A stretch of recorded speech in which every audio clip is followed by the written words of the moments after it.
immediately, when my party came to power, the first thing we did was to immediately reach out to India. And I spoke to President Modi and I said, look, we have similar problems. Climate change, poverty. The entire campaign, almost the entire campaign of Mr. Modi in the election was how he had taught Pakistan a lesson that jets had killed 350 terrorists. Complete lie. They had just killed about 10 trees of ours, which was quite painful given that, we are growing all these trees. He then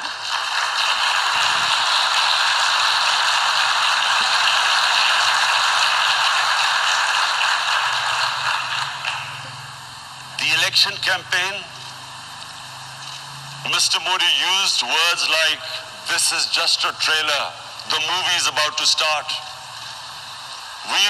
I went into Pakistan and taught them a lesson. This was the election campaign.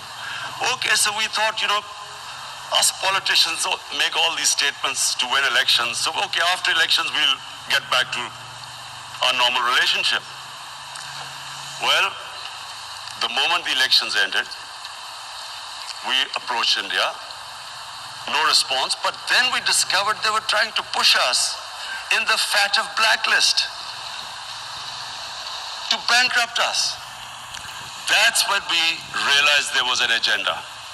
And that agenda became obvious on the 5th. And that is the reason why our voice against terrorism, to alert the world about this evil, rings with seriousness and outrage. We believe that this is one of the biggest challenges, not for any single country, but for the entire world and humanity.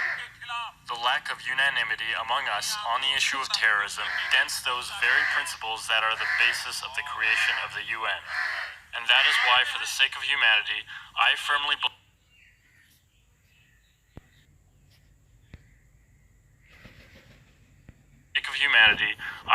believe that it's absolutely imperative that the world unites against terrorism.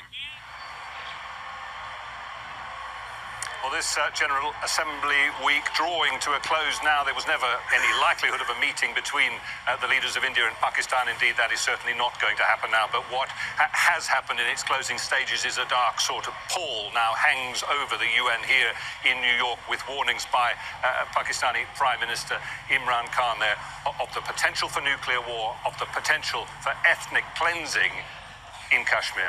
Extraordinary stuff, wasn't it? Jonah Hull is our correspondent at the United Nations. Thank you, Jonah.